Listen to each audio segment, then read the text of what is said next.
Greetings and welcome to a brief overview of Panama technology. I'm going to acquaint you with some of the technology that we have at Panama schools. Maybe you're familiar with some of them, maybe you're familiar with all of them, and I just want to see what I can do to help you get a smooth start. My name is Wayne, and I've been a technology coordinator since 2008. I'm not an expert. There are several computers and servers and other pieces of equipment that have proved I'm not an expert. But I do my best to try to support teachers, and I'll do my best to try to support you. First, I'm going to talk about the network, some information on our network. I'll speak briefly about the gradebook. I'll talk about some apps. I'll let you know about our all-call system, which is a call system called Blackboard Connect. And I'll go a little more in depth on Google Apps for education. I'll mention some about the laptop carts that are available, and then lastly I'll talk about our wireless situation here at Panama schools. Teachers and students have storage space on the network. That means that you have your own folder, has your name on it, and only you have access to it. You can store any files there that are critical that you think you don't want to lose, so that they're available to you in case something happens to your computer.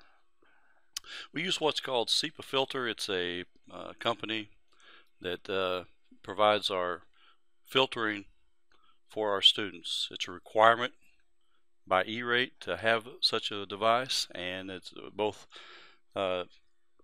sometimes the filter is a little mean, and sometimes it's not intuitive, and it will block a website that really it shouldn't block.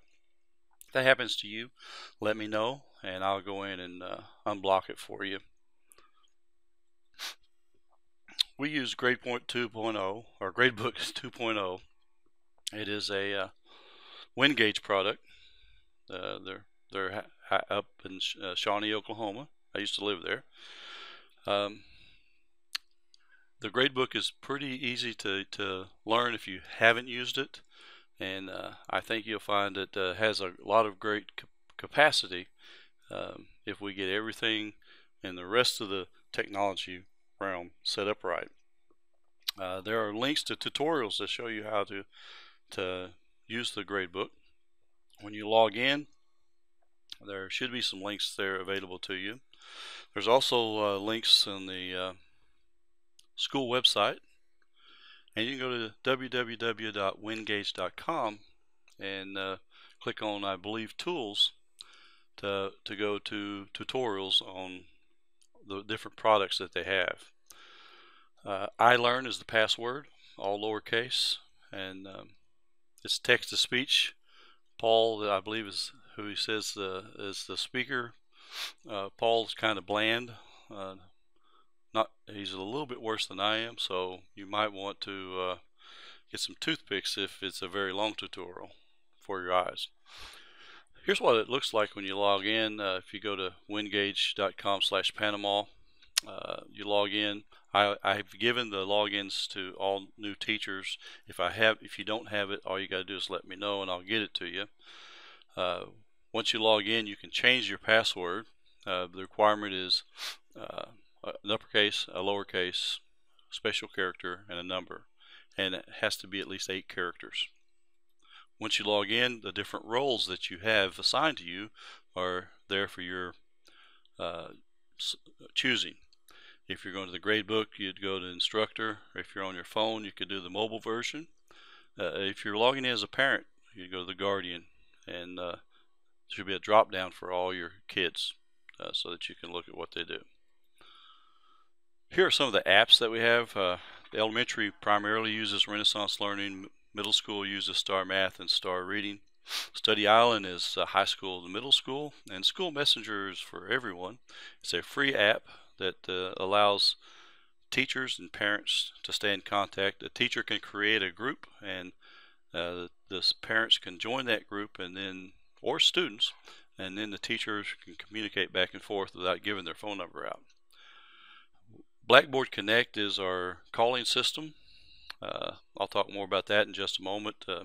Google Apps for Education I'll also talk about in a moment. I do want to let you know if you don't have Office 2013 Pro at home, uh, our license allows staff members to install Office 2013 Pro on their home computers.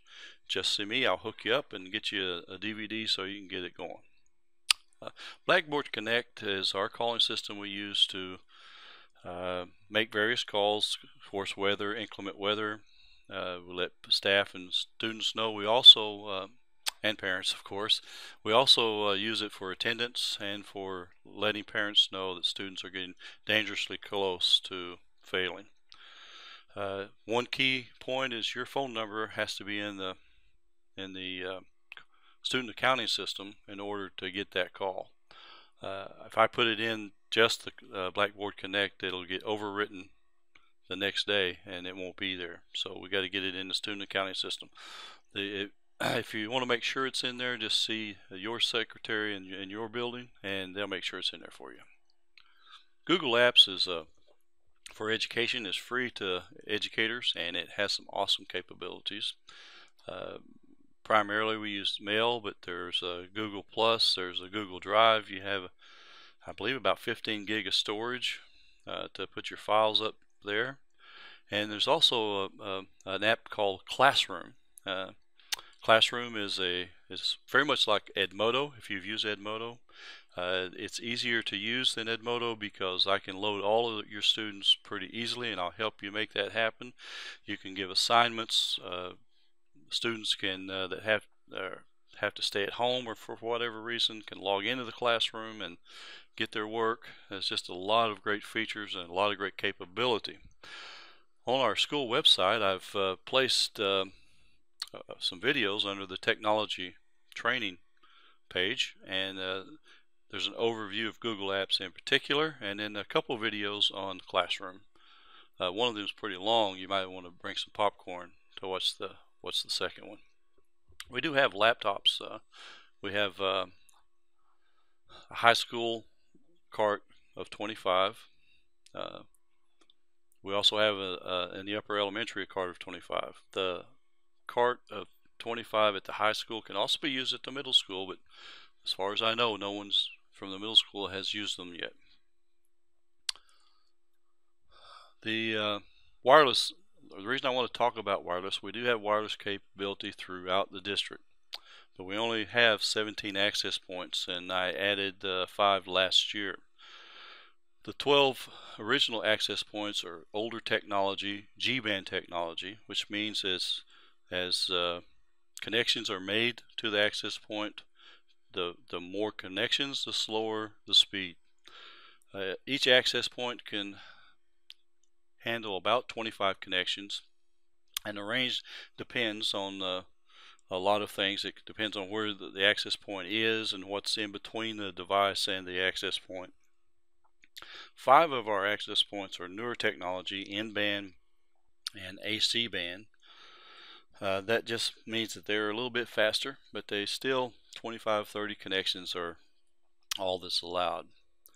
Now if you happen to have the laptop cart and you have 25 connections, what do you think is going to happen if 20 students are connected to that access point with their phone?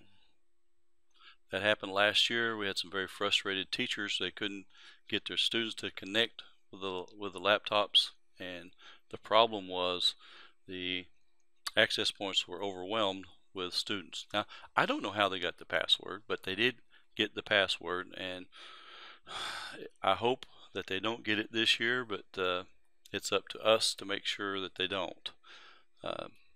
If they do, then we're going to run into problems. Now, some other good news is I am hoping to get quite a few additional access points, and that'll help us tremendously. Well, there you have it, just a little overview of our technology. I hope to give you more of these little overviews as time goes by. Please take time and think up questions that you might have. I'll be available to do anything that I can to help you. I hope and wish you the greatest success for this upcoming school year. Finally, our internet policy. Everyone has to sign off saying that they're familiar with our internet policy. There's a copy on the network. There's a public folder. If you go to a computer and look, or my computer, depending on what type of system that you're using, you'll see in the public folder Panama Acceptable Use Policy. There's also a link to it on our website. Please read through that, make sure you understand it. If you got any questions, let me know. And then that last page, print it up, sign it, and turn it into your building secretary so they can get them to me. By law, I have to keep them on file for both staff and students. Well, there you have it. I hope that you have gained a little bit of information, and watch those videos that I told you about, especially if you're interested in classroom. You'll find that to be I think it's going to be a great useful tool.